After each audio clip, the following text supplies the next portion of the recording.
ये आकाशवाणी है, कहीं देर ना हो जाए। प्रस्तुत है आकाशवाणी और विज्ञान प्रसार के संयुक्त प्रयास से तैयार विज्ञान धारावाहिक कहीं देर ना हो जाए की 15वीं कड़ी, रासायनिक अभिशाप। कुदरत के संग मन मानी अब और न होने देना है, मानवता को आए दिन अब और न रोने देना है। आफत आए तो अधिक नुकसान नहीं होने पाए, कल से नहीं आज से चेतो कहीं देर ना हो जाए।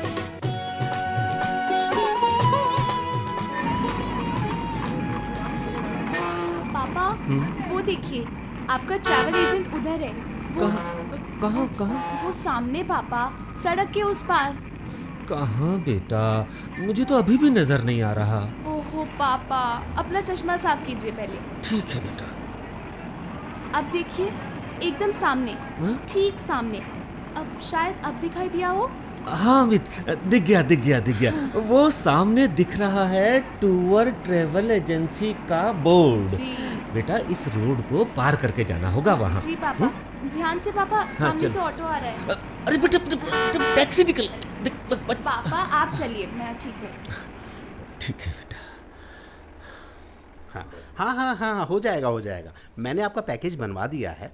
नहीं साहब, नहीं, कन्फर्म है साहब, ऐसी कोई बात नहीं। अरे आइए सर, आइए प्लीज, आइए बैठिए सर जी। बेटा आप भी बैठिए। Thank you uncle. Thank you जी, मैं अविनाश हूँ। एक टूरिस्ट टैक्सी के लिए मैंने आपको फोन किया था। हाँ, मुझे याद है। अविनाश प्रसाद जी, जी, करेक्ट? हाँ जी। देखिए, मैंने तैयारी कर ली है। आप लोग रोहतक से कब पहुँचे? जी, वो आज तड़के ही पहुँचे। ठीक है। मेरे ख्याल से आज आप आराम कीजिए। आपका सैर सपाटा तो अब कल से ही शुरू करेंगे। हाँ, ये अच्छा रहेगा। लेकिन ये तो बताइए कि हम लोग किन किन जगहों पर घूमने के लिए जाएंगे। 1 मिनट में बताता हूँ। मैंने आपको पूरा पैकेज तैयार किया हुआ है।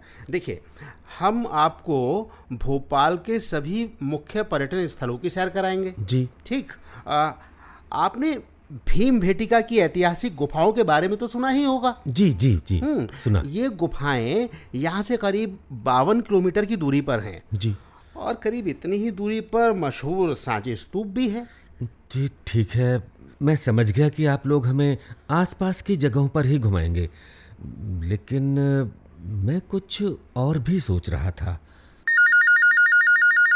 एक मिनट सर, अभी बताता हूँ। हाँ, नहीं, वो कंफर्म है साहब। हाँ, आप आइए। हाँ, बिंदास आइए, कोई ऐसी बात नहीं। हाँ, तो मैं आपसे ये कह रहा था कि हमसे जो भी हो सकेगा अविनाश जी, हम ज़रूर करेंगे। और हुक्म कीजिए साहब।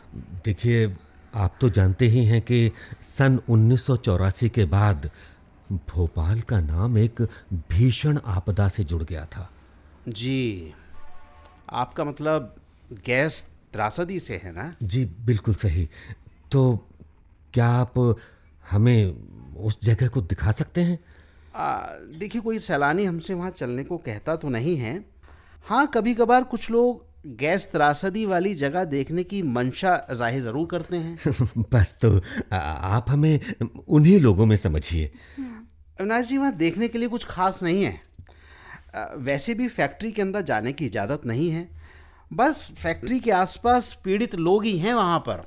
और वो अस्पताल कहाँ है जहाँ पीड़ितों को सबसे पहले ले जाया गया था? देखिए, मुझे नहीं लगता कि डॉक्टर आपसे बात करने के लिए तैयार होंगे, क्योंकि आप यहाँ के तो हैं नहीं। जी। वो सोचेंगे कि आप बाहर से आकर पता नहीं क्या जानना चाहते हैं। वैसे देखिए, बुरा मत मानिए, अब ये ना समझें कि मैं आपको निराश कर रहा हूँ। पापा, तो क्या हम उस फैक्ट्री वाले इलाके में नहीं जा सकेंगे? पता नहीं अमित बेटा, मैनेजर साहब तो कह रहे हैं कि गैस त्रासदी के मुद्दे पर इससे जुड़े अफसरों से बातचीत करना काफ़ी मुश्किल है। नहीं सर, आप मुझे गलत ना समझें। दरअसल इस हादसे को हुए काफ़ी लंबा वक्त बीत चुका है। लोग इस बारे में बात करते करते थक गए हैं और काफ़ी हद तक डरे भी हुए हैं। अंकल, लेकिन इसके बावजूद कुछ बदलाव भी तो नहीं आया। अखबारों में अक्सर पढ़ने को मिलता है कि दुर्घटना स्थल के आसपास प्रदूषण का स्तर अभी भी काफी ऊंचा है। ट्यूबवेल से निकलने वाला पानी बेहद गंदा और प्रदूषित है। अरे वाह भाई वाह सर, आपका बेटा तो बहुत तेज है। वैसे बेटा, आप अगर इसके बारे में जानने को इतना ज़्यादा ही उत्सुक हैं तो मैं आपको एक ऐसे शख्स से मिलवाऊंगा जो काफ़ी कुछ जानते हैं। और साहब, उम्र तो उनकी 80 से ज़्यादा है, लेकिन हाँ, क्योंकि अपने को जवान समझते हैं, पर उनकी याददाश्त बहुत अच्छी है। और गैस त्रासदी के पीड़ितों के लिए चलाए गए राहत कार्यों में भी वो शामिल रहे थे। अच्छा, वैसे वो रहते कहाँ हैं? बस यहीं पास में ही रहते हैं। मैं आपको वहाँ अपनी कार से ले चलूंगा। जी, मुझे भी कुछ काम निपटाना है, तो वहाँ आपको छोड़ते हुए निकल जाऊंगा। जी, बहुत अच्छा, बहुत अच्छा, ये तो बहुत अच्छा रहेगा। चलो चलते हैं। अरे सुनो प्रसाद, मैं भैया 1-2 घंटे में वापस लौटूंगा। फोन का ध्यान रखना। और हाँ, आफताब को कार की मरम्मत के बारे में बता देना। ठीक है सर। ठीक है, आइए सर, चलते हैं। आइए प्लीज। जी, आइए।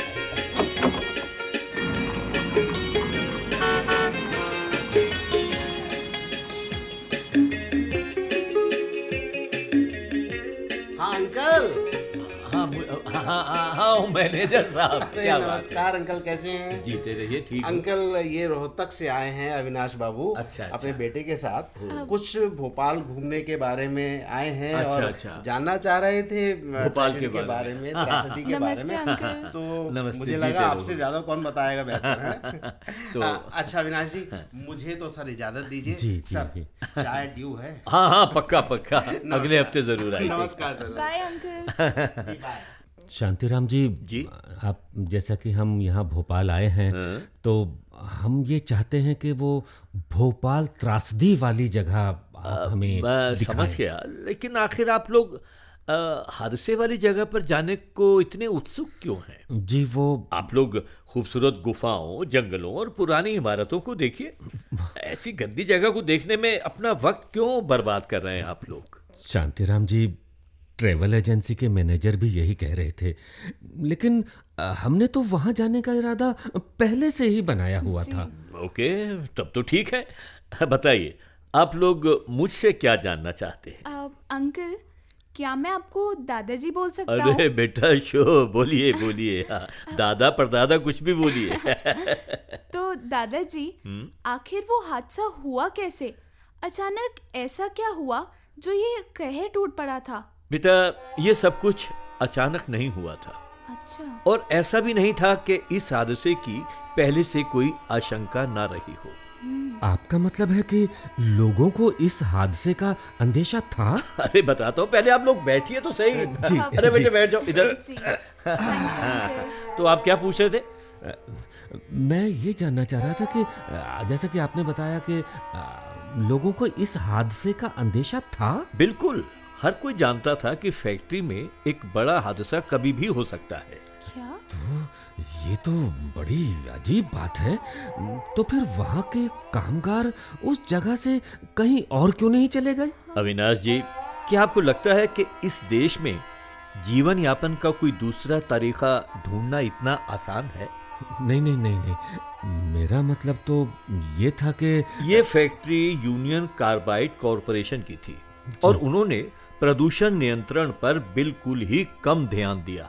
दादाजी, आखिर ऐसी फैक्ट्रियों की जरूरत ही क्या है? बेटे, आपने बिल्कुल सही सवाल पूछा। बेटे, आपने हरित क्रांति के बारे में तो सुना ही होगा। जी दादाजी, स्कूल की किताबों में मैंने उसके बारे में पढ़ा है। हरित क्रांति ने खाद्य उत्पादन के मामले में भारत की विदेशों पर निर्भरता को खत्म किया और हमारे देश को आत्मनिर्भर बनाया। हाँ बेटा, ये तो हरित क्रांति का उजला पक्ष है, लेकिन उसके कुछ दूसरे पहलू भी हैं। हालांकि मैं हरित क्रांति के नकारात्मक पक्षों की बात यहाँ पर नहीं करना चाहता, लेकिन इतना बता दूं कि हरित क्रांति को बनाए रखने के लिए इस तरह की फैक्ट्रियां जरूरी हैं। अच्छा। यूनियन कार्बाइड कॉरपोरेशन की इस फैक्ट्री में भी रासायनिक कीटनाशक बनाए जाते थे। समझ गया। ये फैक्ट्री हानिकारक कीड़े मकोड़ों को मारने वाला केमिकल बनाती थी। यस बेटे, लेकिन आखिरकार ये फैक्ट्री इंसानों के लिए ही बेहद खतरनाक साबित हुई। मतलब आप ये कह रहे हैं कि 1984 में हुआ हादसा इस फैक्ट्री का पहला हादसा नहीं था? बिल्कुल अविनाश जी, सन 1976 में भी फैक्ट्री से होने वाले प्रदूषण की शिकायत की गई थी। सन 1981 में भी एक हादसा हुआ था। जी। फैक्ट्री में फॉस्जीन नाम की विषैली गैस की चपेट में आने से एक कामगार की मौत हो गई थी। बेचारा मजदूर। और बेटे, इस फैक्ट्री में सन 1979 में मिथाइल आइसोसाइनेट बनाने वाली यूनिट भी शुरू की गई। अच्छा। आपका मतलब MIC वो गैस थी जिसका रिसाव सन 1984 में हादसे वाली रात को हुआ था? बिल्कुल। फरवरी 1982 में भी MIC का रिसाव हुआ था और 18 मजदूर उसकी चपेट में आ गए थे। ओह भाई। और उसी साल अगस्त में एक केमिकल इंजीनियर भी MIC की चपेट में आ गया था। उसका शरीर 30% से ज्यादा झुलस गया था। और 1982 के अक्टूबर में एक बार फिर से मिथाइल आइसोसाइनेट रिसाव हुआ। इस रिसाव को रोकने की कोशिश में MIC सुपरवाइजर बुरी तरह से झुलस गया था और उसके साथ 2 मजदूर भी गंभीर रूप से जख्मी हो गए थे। ओह, मुझे तो ये पता नहीं था कि फैक्ट्री में इस तरह के हादसे पहले से ही लगातार हो रहे थे। हाँ अविनाश जी, इसमें कोई अचरज की बात भी नहीं है। राष्ट्रीय समाचार पत्रों ने लगातार हो रही इन घटनाओं को कोई तवज्जो नहीं दी। अच्छा। उनकी निगाह में तो ये महज छोटे मोटे हादसे ही थे। ओह माय गॉड। और अविनाश जी, उस दौर में इलेक्ट्रॉनिक मीडिया भी आज की तरह बड़े स्वरूप में मौजूद नहीं था। लेकिन दादाजी, ये तो लोगों की जिंदगी के लिहाज से बेहद खतरनाक बात थी। बिल्कुल बिल्कुल बेटा। और कंपनी मालिकों ने भी इन घटनाओं पर कोई ध्यान नहीं दिया और प्रशासन भी बेपरवाही रहा। ये पूरे हालात एक बड़ी त्रासदी की जमीन तैयार कर रहे थे। ये तो बड़ी हैरानी की बात है। आखिर एक मल्टीनेशनल कंपनी कायदे कानूनों को ताक पर कैसे रख सकती है? हाँ बेटे, हाँ बिल्कुल, यही वो सवाल है, यही जो अक्सर पूछा जाता है, लेकिन इसका जवाब अब तक नहीं मिला। नवंबर सन 1984 में सुरक्षा के ज्यादातर इंतजाम बेकार पड़े थे। कई सारे वॉल्व और लाइनें बेहद खस्ता हाल में थी। इसके अलावा तमाम गैस स्कबर्स और स्टीम बॉयलर बंद पड़े थे।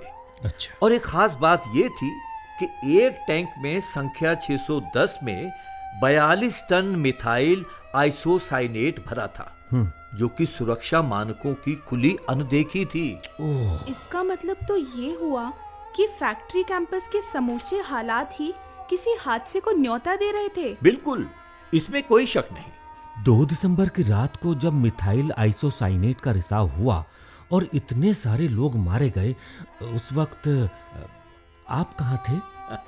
अगर आप लोग ये सोच रहे हैं कि समूचे भोपाल को उस रात की त्रासदी का पता चल गया था, तो वो बात सही नहीं है।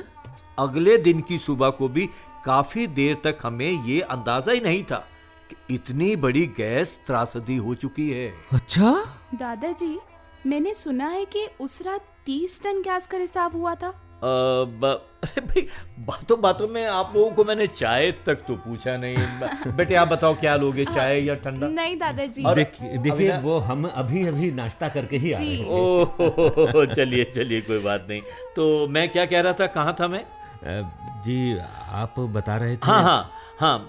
और इस गैस ने आसपास रहने वाले लाखों लोगों को अपनी चपेट में ले लिया था। अच्छा। शुरुआत में ही 5000 लोग मारे जाने की खबर आई, लेकिन मेरे ख्याल से ये आंकड़ा हकीकत से काफी कम है। हादसा इतना बड़ा था कि मौजूदा स्वास्थ्य व्यवस्था इसे संभालने के लिए नाकाफी थी। काफी कम डॉक्टर ही इस तरह के हालात से निपटने में सक्षम थे। आपका मतलब यह है शांतिराम जी कि उस इलाके के डॉक्टरों ने भी ऐसी त्रासदी की कल्पना नहीं की थी? हाँ, और इसी वजह से संकट और ज्यादा गहरा गया था। मरने वालों की तादाद हर दिन बढ़ती रही।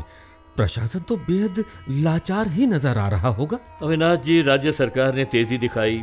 कुछ हफ्तों के भीतर ही अस्पताल, क्लिनिक और मोबाइल यूनिट तैयार की गई, जिससे कि गैस प्रभावित इलाके में पीड़ितों का इलाज किया जा सके।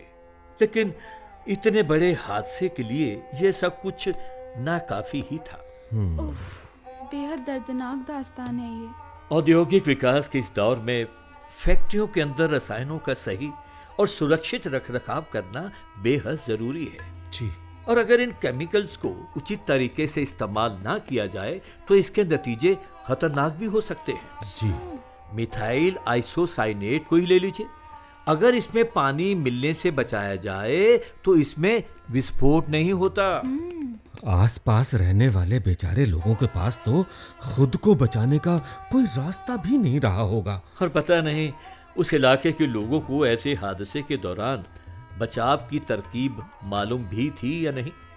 और आमतौर से यह कहा जाता है कि अगर अफरा तफरी और दहशत ना फैलाएं तो खुद को बचाना संभव है जी। और ज्यादा घनी आबादी वाले इलाकों में दहशत से और ज्यादा नुकसान होता है। गैस रिसाव की स्थिति में चेहरे को गीले तौलिए से ढककर भी गैस के दुष्प्रभाव से बचा जा सकता है, लेकिन हादसे की आशंका वाले इलाके में लोगों को ये सब बातें लगातार बताते रहना चाहिए जी। ये जिम्मेदारी यूनियन कार्बाइड कॉरपोरेशन की थी और वो लापरवाह बनी रही। बिल्कुल सही कहा आपने। लेकिन 1984 की गैस त्रासदी काफी भयानक थी। जहरीली गैस ने बेहद तेजी से लोगों को अपनी चपेट में लेना शुरू कर दिया था। आपका कहना एकदम सही है शांतिराम जी। अगर हमें विकास के इस दौर में बने रहना है तो हमें सुरक्षा नियमों का पूरी तरह से पालन करना चाहिए। साथ ही किसी भी तरह के हादसे के लिए भी पूरी तरह तैयार रहना होगा। बिल्कुल ठीक कह रहे हैं, यू आर राइट। और ये सिर्फ मेरा कहना ही नहीं है, बल्कि ये वक्त की आवाज है। तैयार रहो या फिर तबाह हो जाओ। बिल्कुल सही कहा आपने। सटीक तैयारियों की बदौलत ही हम बचे रह सकते हैं। पापा, मुझे तो अब भूख लगने लगी अरे है। बेटा सॉरी मैं आपको खाने के लिए नहीं कह सकता। हाँ, वो बात ये है कि आज हमारी जो धर्म पत्नी है वो घर पर नहीं है। सॉरी कोई बात नहीं। कोई बात नहीं दादाजी, खाना तो हम बाहर भी खा लेंगे। जी। लेकिन जो जानकारियाँ आपने हमें दी वो बेशकीमती हैं। मेरी ख्वाहिश तो उस फैक्ट्री और आसपास के इलाके को देखने की है। अरे जरूर जाओ बेटा और जरूर देखो। सुरक्षित जीवन के कायदे जानना बेहद जरूरी है। बहुत बहुत शुक्रिया शांतिराम जी, अरे आपने हमें इतनी अच्छी जानकारी दी भोपाल त्रासदी कांड के बारे बस में। भाई जो थैंक यू मुझे दादाजी। मालूम था मैंने बता दिया। जी, ठीक है, जी। ओके जी, ऑल द बेस्ट जी। Bye, बाय, दादाजी। जीते रहो, गुड नाइट, गुड बाय।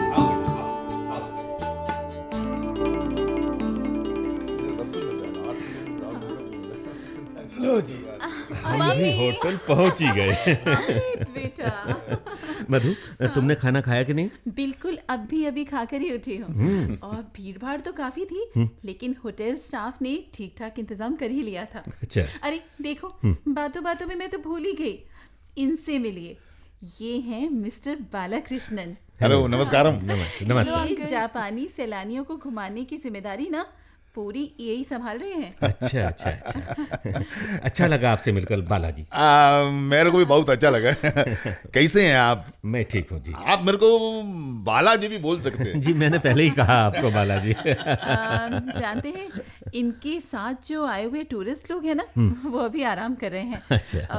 और अभी अभी बालाजी कुछ फुर्सत में थे, तो मैंने सोचा कि क्यों ना मैं उनसे कुछ पूछूं कि वो अपनी टीम को कहाँ घुमाने ले जा रहे हैं। बस इसीलिए मैं इनको परेशान कर रही हूँ। नो नो नो नो, कोई प्रॉब्लम नहीं है, परेशानी नहीं है इसमें। परेशानी कैसा जी? देखिए, हमारा टीम में कुछ लोग भोपाल गैस त्रासदी वाली जगह देखने का बहुत उत्सुक है। हालांकि उन्होंने इधर आने से पहले ना इसका कोई जिक्र नहीं किया है। अच्छा। मालूम नहीं इतना जल्दी में सब इंतजाम हो पाएगा कि नहीं। भाई, अरे सब हो वाह, जाएगा। क्या सहयोग है। कल हम लोग भी फैक्ट्री के आसपास का इलाका देखने जाने वाले हैं। अच्छा। हाँ, लेकिन हम तो ये सुना है कि उधर देखने लायक कुछ भी नहीं है। अमित बेटा, जी। पता नहीं तुमको मालूम है या नहीं, लेकिन जापान जैसा विकसित देश भी रासायनिक दुर्घटनाओं और प्रदूषण से मुक्त नहीं है। अविनाश, मैंने फुकुशिमा में हुई परमाणु दुर्घटना के बारे में तो पढ़ा है, लेकिन जापान में हुए किसी रासायनिक हादसे की जानकारी भाई मुझे तो नहीं है। नहीं नहीं मधु, जापान में भी ऐसा हो चुका है। अच्छा। कुमामातो के तहत आने वाले मिनामाता में एक हादसा हुआ था। अमित बेटा, तुमको तो मालूम है ना मिनामाता कहाँ है? जी, मुझे आप ही ने तो बताया था। बाद में मैंने इंटरनेट में इसके बारे में खोजा। अच्छा। दरअसल मिनामाता जापान के दक्षिणी छोर में क्यूशू के पश्चिमी तट पर स्थित है। अमित बेटा, जी क्यों ना बातचीत के दौरान कुछ चाय हो जाए तो कैसा रहेगा? अरे वाह मधु, तुमने तो मेरे मुंह की बात छीन ली। ठीक है मम्मी, अभी इंतजाम करता हूँ। ओके बेटा। मेरा अंदाजा है कि मिनामाता में औद्योगिक प्रदूषण का कोई बड़ा मामला हुआ था, है ना? मधु, तुम्हारा अंदाजा एकदम सही है। इस रासायनिक त्रासदी की वजह से आसपास के लोगों पर आफत ही टूट पड़ी थी। Oh my God. Avinash ji, लेकिन ये प्रदूषण कैसे फैला जी? लीजिए चाय। Oh thank you.